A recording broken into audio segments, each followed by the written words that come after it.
So guys, sagutin natin yung tanong ni Sir. So basically, mahaba kasi itong message na dito sa one of our videos here in TikTok. So essentially, yung sinasabi niya,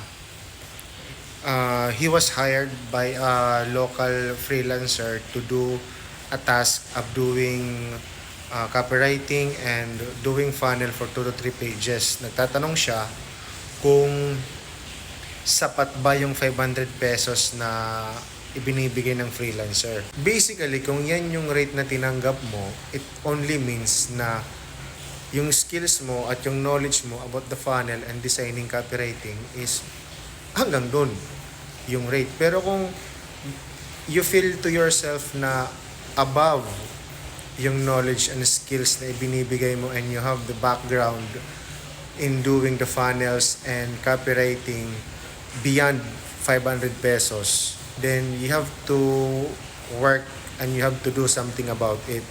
Know your worth. Dapat alam mo yung worth mo. Hindi yung basta-basta na lang papasok ka sa isang kontrata tapos ganitong rate for the sake lang na para magkamayroon ka lang gig.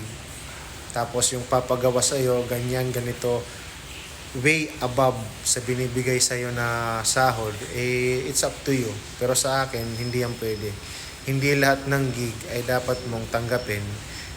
Dapat mo ring isipin kung ano yung knowledge mo, ano yung alam mo, tapos ano yung mga bagay na alam mo na equivalent sa rate na ibibigay mo. Alright?